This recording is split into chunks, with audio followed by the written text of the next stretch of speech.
بسم اللہ الرحمن الرحیم۔ ایاک نعبد و ایاک نستعین۔ میرے پاکستانیوں، میں آپ کے سامنے آج حاضر اس لیے ہوا ہوں کہ دنیا میں بڑی تیزی سے صورتحال بدل رہی ہے اور اس کے پاکستان کے اوپر اثرات ہیں۔ لیکن سب سے پہلے میں شروع کرنا چاہتا ہوں پاکستان کی فارن پالیسی سے۔ میں نے 2 دورے کیے، ایک چائنا کا اور ابھی رشیا کا، روس کا۔ تو میں جو آج آپ کے سامنے سب سے پہلے بات واضح کرنا چاہتا ہوں وہ یہ کہ میرے ماں باپ ایک غلام ہندوستان میں پیدا ہوئے تھے، اور جب بھی میں بڑا ہو رہا تھا انہوں نے یہ احساس دلوایا کہ میں کتنا خوش قسمت ہوں کہ میں ایک آزاد ملک میں پیدا ہوں۔ اور جب سے میں نے سیاست شروع کی، بلکہ اس سے پہلے بھی، میری ہمیشہ یہ خواہش تھی کہ پاکستان کی جو فارن پالیسی ہو وہ آزاد ہو۔ اب آزاد فارن پالیسی کا کیا مطلب ہے؟ آزاد فارن پالیسی کا مطلب یہ ہوتا ہے کہ ایک قوم اپنے لوگوں کے فائدے کے لیے فارن پالیسی بنائے، وہ فارن پالیسی نہ بنے جو کسی اور کا فائدہ کرے اور اپنے ملک کو نقصان پہنچا دے۔ اور میں آپ کو اس غلط فارن پالیسی کی مثال دینا چاہتا ہوں کہ جو ہم نے امریکہ کے ساتھ اس کی وار آن ٹیرر میں جب حصہ لیا تو میں شروع سے کہتا گیا، میری پارلیمنٹ میں تقریریں ہیں کہ ہماری اس جنگ سے کوئی تعلق نہیں تھا، کوئی پاکستانی ملوث نہیں تھا 9/11 میں، ہمارا کوئی اس سے لینا دینا نہیں تھا۔ تو میں تب سے کہتا گیا کہ ہمیں اس میں شرکت نہیں کرنی چاہیے۔ ہم نے پہلے امریکہ کے ساتھ کی جنگ میں شرکت کی، سوویت یونین کے خلاف جب وہ افغانستان میں جہاد میں شرکت کی، اور پھر 10 سال کے بعد جب پھر شرکت کی 9/11 کے بعد امریکہ کے ساتھ اس کی جنگ میں، تو جب ہم تب شرکت کر رہے تھے کہ جہاد تھی کہ افغانستان میں کوئی فورن آکوپیشن ہوئی تو اس کے خلاف جہاد ہے، لیکن اب جب امریکہ افغانستان میں آ گیا تو اس کے خلاف دہشت گردی تھی۔ اس پالیسی کے میں شروع سے خلاف تھا، اور بدقسمتی سے یہ فارن پالیسی پاکستانیوں کے فائدے کے لیے نہیں کی گئی۔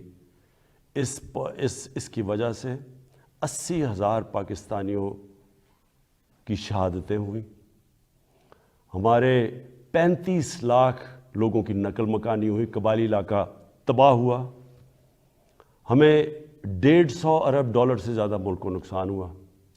لیکن جو اس کی سب سے شرمناک بات کیا تھی کہ دنیا کی تاریخ میں پہلی دفعہ ایک ملک کسی کی حمایت میں جنگ لڑ رہا ہے اور وہ ملک اسی ملک کے اوپر بمباری کر رہا ہے۔ ہمارے ملک میں 400 سے زیادہ ڈرون اٹیکس کیے گئے، ہمارے ہی دوست کہ جس کے لیے ہم جنگ لڑ رہے تھے۔ اس سے بھی زیادہ شرمناک چیز کیا ہے کہ ملٹری ڈکٹیٹرز تو ہمیشہ تاریخ ہے پاکستان کی کہ وہ ہمیشہ چاہتے ہیں کہ دنیا ان کو ایکسیپٹ کرے، ان کو مانے، ان کو لیجٹمائز کرے، اور وہ ہمیشہ آسان ہوتے ہیں سپر پاورز کے لیے استعمال کرنا۔ لیکن جنرل مشرف کے دور میں تو صرف 10 ڈرون اٹیکس ہوئے، لیکن جو 2 ڈیموکریٹک لیڈرز آئے، آصف زرداری اور نواز شریف، 10 سال، ان کے 10 سال میں 400 ڈرون اٹیکس ہوئے۔ اب میں سوال یہ ہے، اور میں پھر سے واپس آتا ہوں کہ آزاد فارن پالیسی کیا ہوتی ہے؟ آزاد فارن پالیسی تو یہ ہونی چاہیے تھی کہ یہ 2 ڈیموکریٹک لیڈرز کو امریکہ کو کہنا چاہیے تھا کہ ہمارے جب آپ بمباری کر رہے ہیں، ہمارے لوگ مار رہے ہیں، اس میں عورتیں بچے مار رہے ہیں، بے قصور لوگ مار رہے ہیں، تو کیا 2 ڈیموکریٹک لیڈرز کو سٹینڈ نہیں لینا چاہیے تھا اس کے اوپر؟ ایک سٹیٹمنٹ نہیں دی دونوں نے، بلکہ آصف زرداری نے اس کو ایک باب وڈورڈ جو بہت بڑا صحافی ہے امریکہ کا، وہ اپنی کتاب میں لکھتا ہے کہ آصف زرداری نے امریکہ کے آرمی چیف کو کہا کہ کولیٹرل ڈیمیج سے مجھے کوئی فرق نہیں پڑتا، جو ڈرون اٹیک سے جو بے قصور لوگ مرتے ہیں۔ اور یہ کیوں ہے؟ میں صرف آپ کو اس لیے یہ شروع میں بات فارن پالیسی کی یہ اس لیے ہے کہ جب ملک کے سربراہوں کے پیسے اور جائیداد ملک سے باہر پڑی ہوتی ہے، جب ان کے اربوں ڈالرز کی پراپرٹی اور بینک بیلنسز اور آف شور اکاؤنٹس ہوتے ہیں، وہ کبھی اس ملک کی بہتری کے لیے فائدہ نہیں کرتے، وہ اپنے پیسے بچانے کے لیے کرتے ہیں۔ اور آج روس کے جو بڑے بڑے بزنس مین، جن کو اولیگارکس کہتے ہیں، جن کے پیسے پڑے ہوئے ہیں لنڈن اور جن کی پراپرٹیز ہیں وہاں، آج جب سے یہ جنگ شروع ہوئی ہے انہوں نے سب فریز کرنے شروع کر دیے، ضبط کرنے شروع کر دیے ہیں جو ان کے پیسے پڑے ہوئے ہیں، ان کے بزنس مین کے پیسے پڑے ہوئے ہیں مغربی بینکس میں اور مغربی کیپٹلز میں۔ تو اس لیے ہمارے ملک کی پالیسی آزاد ہو ہی نہیں سکتی۔ اور میں اپنی قوم کو آج کہنا چاہتا ہوں، آپ جب ووٹ ڈالیں تو یہ سمجھ جائیں کہ اگر اس ملک میں آپ آزاد فورن پالیسی چاہتے ہیں تو کبھی اس پارٹی کو ووٹ نہ ڈالیں جن کے سربراہ کے پیسے اور دولت اور جائیداد ملک سے باہر پڑی ہیں، وہ کبھی آزاد فورن پالیسی نہیں بنائیں گے۔ میں نے جتنے بھی دورے کیے، 2 چین کے بڑے امپورٹنٹ دورے تھے، اللہ کا کرم ہے کہ ہمارے ملک کو بھی عزت ملی اور پاکستان کے لیے انشاءاللہ وقت ثابت کرے گا بڑے زبردست۔ ہم نے دونوں جگہ بات چیت کی، خاص طور پہ چین پہ۔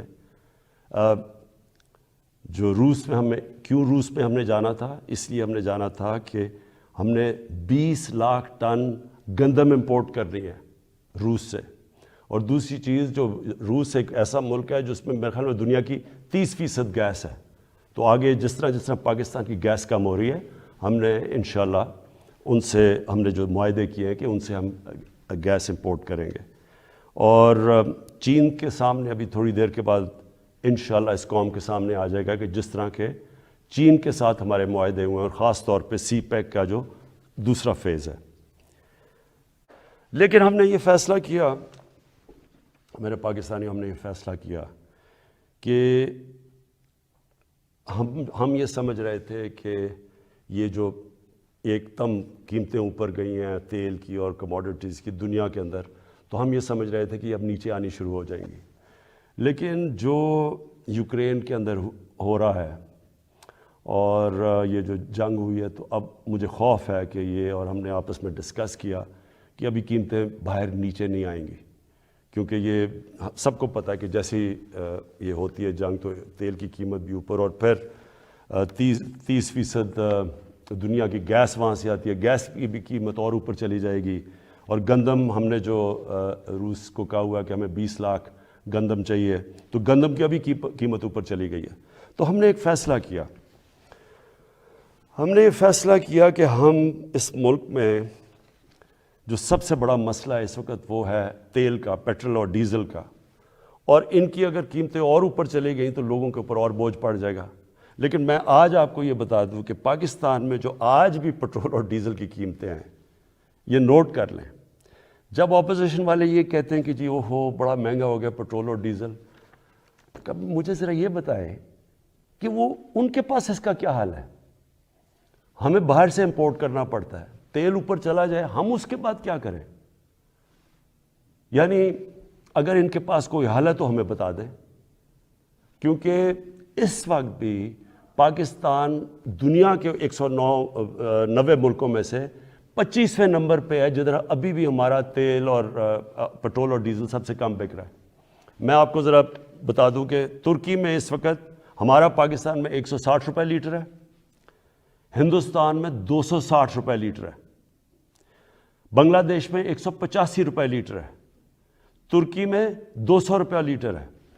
اور اگر ہم 70 ارب روپے کی ہر مہینے سبسڈی دیتے ہیں، یعنی گورنمنٹ سبسڈائز کرتی ہے، اگر ہم یہ نہ کریں 70 ارب روپے کا، تو آج پاکستان کے اندر پیٹرول ہو 220 روپے لیٹر کا۔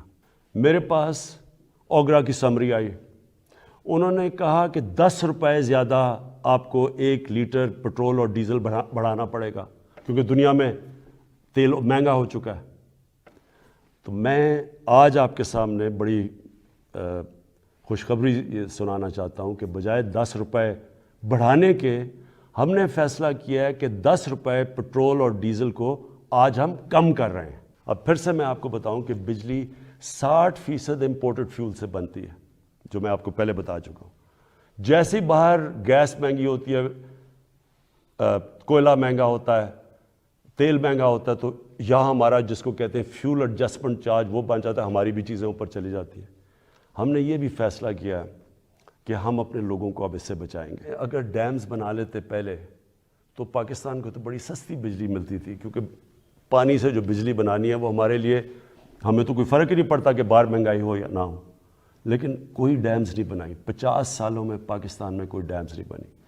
ہم 10 ڈیمز بنا رہے ہیں اب پاکستان میں, اور انشاءاللہ اگلے 5 سے 10 سالوں کے اندر یہ ساری ڈیمز آ جائیں گی, اور اس سے انشاءاللہ ہمیں, اگر باہر قیمتیں بھی بڑھیں گی تو انشاءاللہ ہم بچ جائیں گے اس سے. تو میں بجلی کا اب ہم نے فیصلہ کیا ہے کہ 5 روپے یونٹ ہم بجلی کم کر رہے ہیں. 5 روپے یونٹ بجلی کم کرنے کا مطلب کہ 20% سے 50% آپ کے بجلی کے بل کم ہوں گے. اور یہ بھی ہم اس کے لیے سبسڈی اور بڑی محنت سے اور جگہ سے ہم نے سبسڈی نکالی ہے. اور میں یہ کیونکہ سب سے بڑا مسئلہ لوگوں کو ہوتا ہے بجلی اور پٹرول اور ڈیزل, اس کی وجہ سے ساری چیزیں مہنگی ہو جاتی ہیں. تو ہم نے یہ فیصلہ کیا کہ ہم اگلے بجٹ تک ان 2 چیزوں کے اوپر ہم اب کوئی اضافہ بھی نہیں کریں گے, اور اس سے پہلے ہم نے یہ ان کو کم بھی کر دیا. 5 روپے یونٹ بجلی اور 10 روپے بلکہ 20 روپے پورا بنتا ہے پٹرول اور ڈیزل کا. پھر ہم نے احساس پروگرام کیا, جو نچلے طبقے کے اوپر جو ہم 12,000 روپے دیتے تھے, جو 80 لاکھ خاندان کو ہم دیتے ہیں, اس کو ہم نے 12,000 سے 14,000 پہ کر دیا. پھر ہم نے ایک اور کام کیا نوجوانوں کے لیے, جو گریجویٹس ہیں, جس نے BA کی ہوئی ہے, جس کے پاس نوکری نہیں ہے, ہم نے فیصلہ کیا کہ ہم ان کو انٹرنشپ دلوائیں گے. 30,000 روپے جو بھی گریجویٹ ہوگا اس کو کہیں انٹرنشپ دلوائیں گے تاکہ ان کو کم از کم کوئی پیسہ ملے. پھر ہم نے اسکالرشپس کا, میں آپ کو بتا دوں, 26 لاکھ ہم نے اسکالرشپس ہم صوبے, جو ہمارے نیچے صوبے ہیں اور جو سینٹر ہے, اور اس کے اوپر 38 ارب روپیہ ہم خرچ کر رہے ہیں. یہ اب پرائم منسٹر کے جو پورٹل ہے اس کے اوپر اب سارا کنٹرول ہوگا. سارے میرٹ کے اوپر ہم خود چیک کریں گے, پوری کمیٹی بنائی ہوئی ہے اکیڈمکس کی, میرٹ پہ ملیں گے, اور کوئی بھی کسی کو مسئلہ ہوگا وہ اس پورٹل کے اوپر آئے گا. لیکن پھر اب جو IT سیکٹر, جو فیوچر ہے ہمارے نوجوانوں کا, جس طرف دنیا جا رہی ہے ٹیکنالوجی کی ریولوشن, یہ ذرا آپ سنیں. IT سیکٹر کے لیے اس میں IT کمپنیز بھی ہیں اور فری لانسرز بھی ہیں. پہلی چیز, ان کو 100% ہم نے ٹیکس معاف کر دیا. پھر سے سن لیں, IT سیکٹر کے اوپر چاہے وہ کمپنیز ہیں یا فری لانسرز ہیں, 100% ان کو ہم نے ٹیکس پہ چھوٹ دے دی. دوسری چیز, فورن ایکسچینج. اب تک ان کا ہم نے کوئی کنڈیشنز لگائی ہوئی تھی کہ اتنا فورن ایکسچینج آپ کو پاکستان میں رکھنا ہے. ہم نے مکمل طور پہ 100% فورن ایکسچینج پہ ان کو چھوٹ دے دی ہے کہ یہ چاہے کوئی اس کے اوپر ریسٹرکشن نہیں ہے, باہر لے جائیں اندر لے آئیں, 100% اب فورن ایکسچینج کی موومنٹ ان کے ہاتھ میں ہے, یعنی ہم نے ریسٹرکشن ساری ختم کر دی ہے. اور تیسری چیز, جو سٹارٹ اپس ہیں, جو بھی IT کی سٹارٹ اپس ہیں, ان کو 100% ہم نے کیپٹل گینز ٹیکس سے ختم کر دیا, یعنی ان کا ٹیکس ختم کر دیا سارے سٹارٹ اپس کا, جو کیپٹل گینز ٹیکس ہے. اس کے بعد انڈسٹریل پالیسی. اب یہ بھی پہلے ہم نے کنسٹرکشن پالیسی لے کے آئے تھے, جس کی وجہ سے کنسٹرکشن میں پاکستان میں اٹھ گیا. اب ہم لے کے آ رہے ہیں آپ کے لیے انڈسٹریل پالیسی.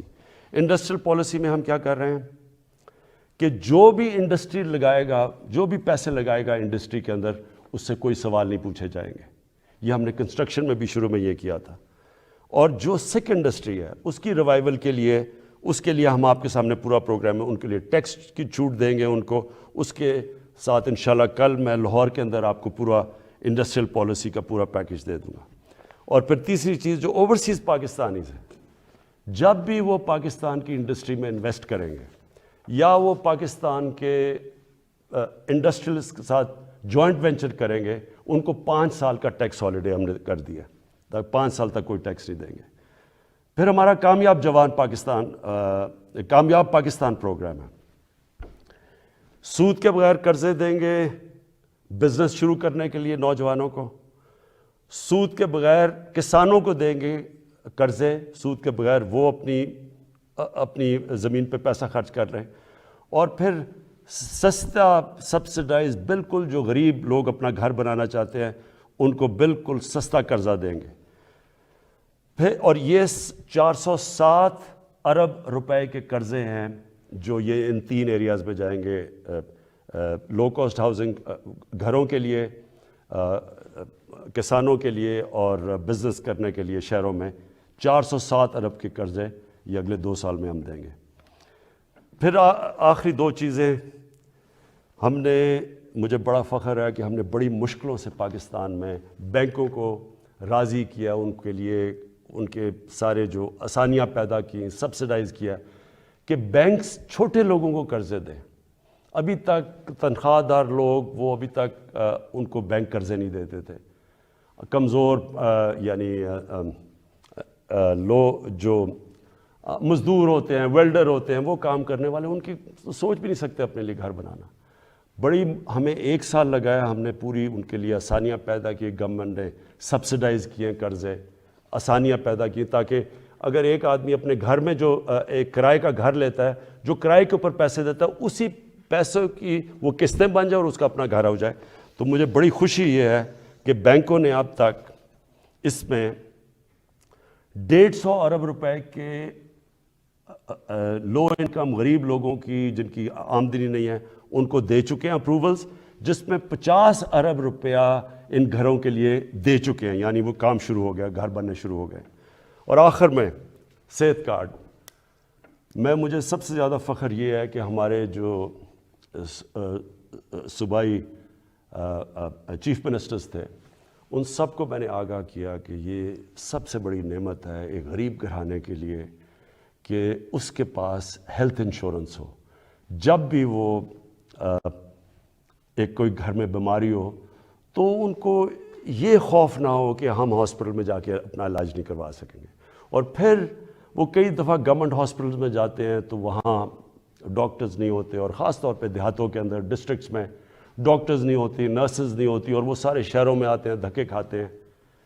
یہ جو صحت کارڈ ہے یہ پاکستان کی تاریخ میں نہیں، یہ شاید ڈیولپنگ ورلڈ میں بھی، بلکہ ڈیولپڈ ورلڈ میں بھی اس طرح کا کہ آپ نے ہر گھرانے کو، ہر جو ہمارے صوبے ہیں سندھ کے علاوہ، کیونکہ پروونشل گورنمنٹس اس کا پیسہ دے رہی ہیں، ہر گھرانے کے لیے ہم انشاءاللہ مارچ کے آخر تک پنجاب میں ہر گھرانے کے پاس صحت کارڈ ہوگا. ہر خاندان 10 لاکھ روپے تک کسی بھی ہسپتال میں جا کے علاج کروا سکتا ہے. یہ ضروری ہے سمجھنا. پہلے تو ہوتا تھا نہیں گورنمنٹ ہاسپٹل، اب وہ پرائیویٹ ہاسپٹل میں جا کے علاج کروا سکتا ہے. اور ہر گھرانے کے پاس یہ صحت کارڈ ہوگا. اور انشاءاللہ یہ پورا ایک ہیلتھ سسٹم بن رہا ہے پاکستان میں. ابھی سے چھوٹے چھوٹے ہاسپٹل دیہاتوں میں جانا شروع ہو گئے ہیں، کیونکہ دیہاتوں میں ہمارے گورنمنٹ ہاسپٹل میں ڈاکٹرز نہیں ہوتے کئی دفعہ، تو پرائیویٹ سیکٹر جانا شروع ہو گیا. اور میری یہ خواہش تھی کہ پاکستان میں ایک پورا جال بچ جائے ہاسپٹلز کا. تو گورنمنٹ کے پاس تو کبھی بھی اتنا پیسہ نہیں آنا تھا، تو اب پرائیویٹ سیکٹر کے لوگ خود جائیں گے، کیونکہ اب ہیلتھ کارڈ ہوگا. غریب سے غریب گھرانے کے پاس بھی ہیلتھ کارڈ ہوگا، اور اگر ان کو گھر میں کوئی بیماری ہو وہ جا کے پرائیویٹ ہاسپٹل میں بھی اپنا علاج کروا سکتے ہیں. یہ میں سمجھتا ہوں کہ ہم نے جو ہماری 3.5 سال کی حکومت ہے، یہ سب سے بڑا کام ہے. کیونکہ جب کوئی گھر میں ایک بیماری ہو اور آپ کے پاس پیسہ نہ ہو تو اس سے زیادہ ایک خاندان کی بے بسی کا عالم نہیں ہوتا. میں آخر میں آپ کے سامنے، اپنی قوم کے سامنے یہ کہنا چاہتا ہوں کہ مجھے پتہ ہے یہ مشکل حالات ہیں. مجھے پتہ ہے کہ ہم نے یہ جو 3.5 سال گزارے ہیں، کبھی ایک مشکل سے نکلتے تھے، پھر دوسری مشکل، کبھی پلوامہ ہو گیا تو کبھی کرونا ہو گیا، اور اس کے بعد پھر مسئلے، اور اب یوکرین کا مسئلہ آ گیا. لیکن یہ میں آج آپ کو کہتا ہوں کہ سارا وقت میری اور میری حکومت صرف ایک چیز سوچتی ہے کہ ہم آپ کے اوپر کس طرح یہ جو آپ کے اوپر بوجھ پڑا ہوا ہے یہ ہم کیسے کم کر سکتے ہیں. اور انشاءاللہ یہ جب ہم اس سے نکلیں گے، اور جس طرح ماشاءاللہ ہمارا ملک صحیح راستے پہ چل پڑا ہے، اکانومی صحیح راستے پہ چل پڑی ہے. بلومبرگ ویسے میگزین جو کہ دنیا کی اکانومیز کا جائزہ لیتی ہے، اور پھر IMF جس نے ابھی رپورٹ میں کہا ہے کہ پاکستان کی جو گروتھ ہے، جو ان کی دولت میں اضافہ ہے، جو ہوتا جا رہا ہے وہ اب یہ صحیح راستے پہ اور یہ سسٹینیبل ہے. یہ بہت بڑی چیز ہے کہ ایک مشکل وقت سے نکل کے آج پاکستان صحیح راستے پہ نکل چکا ہے.